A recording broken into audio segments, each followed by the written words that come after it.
2019 must feel like a long time ago for Boris Johnson. An election won convincingly by Boris Johnson. Are winning from Workington to Woking.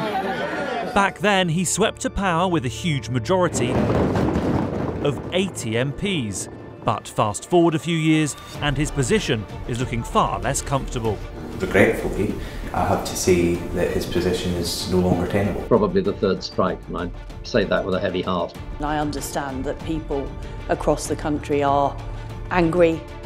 After a series of scandals over MPs lobbying, the Downing Street flat refurbishment, a Peppa Pig World speech... Peppa Pig World is very much my kind of place.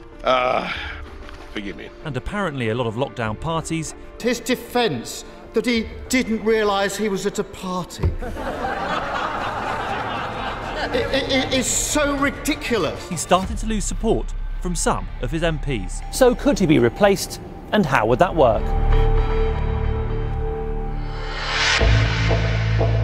You could be forgiven for having a sense of déjà vu here. A change of leadership in the Conservative Party now will put our country's future at risk.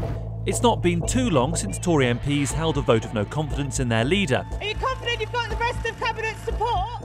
In 2018, Theresa May's bungled handling of the Brexit negotiations led to a challenge from her own party. The result of the ballot held this evening is that the Parliamentary Party does have confidence. Yeah! She survived that contest, but her premiership didn't last too much longer, and she resigned in 2019 rather than face a second confidence vote. I will shortly leave the job that it has been the honour of my life to hold. And who was waiting in the wings to take over?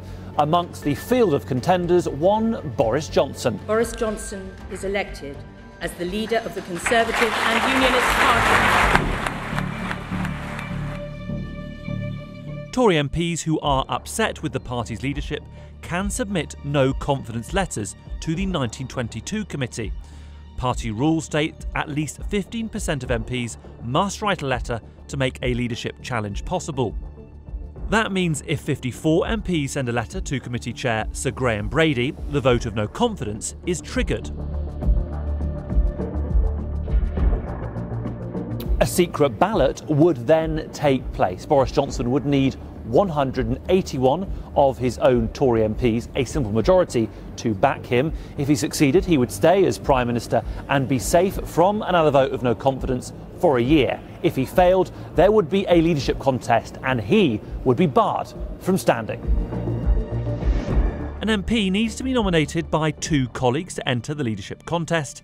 If more than 2 Tory MPs put themselves forward and secure the nominations of 2 other colleagues, a series of secret ballots will be held to whittle them down. The individual who receives the fewest number of votes will be eliminated after every round until 2 candidates remain. Party members then get to choose between the final 2, and the winner gets the keys to number 10. Chancellor, how are you planning to pay for all of this? The favourites to replace Boris Johnson at the moment are the Chancellor of the Exchequer, Rishi Sunak, Foreign Secretary Liz Truss, and former Health Secretary Jeremy Hunt. Anticipating a successful vote this evening? Other big names who could decide to run include Dominic Raab, Michael Gove, and Priti Patel. Is this a no-deal cabinet, Home Secretary? It is not clear yet that there is enough opposition within Boris Johnson's party to actually defeat him in a vote of no confidence. If the scandals keep emerging from number 10, the pressure on Boris Johnson will keep growing. And if his MPs decide their big political winner is now a big political liability, they know they have the power to do something about it.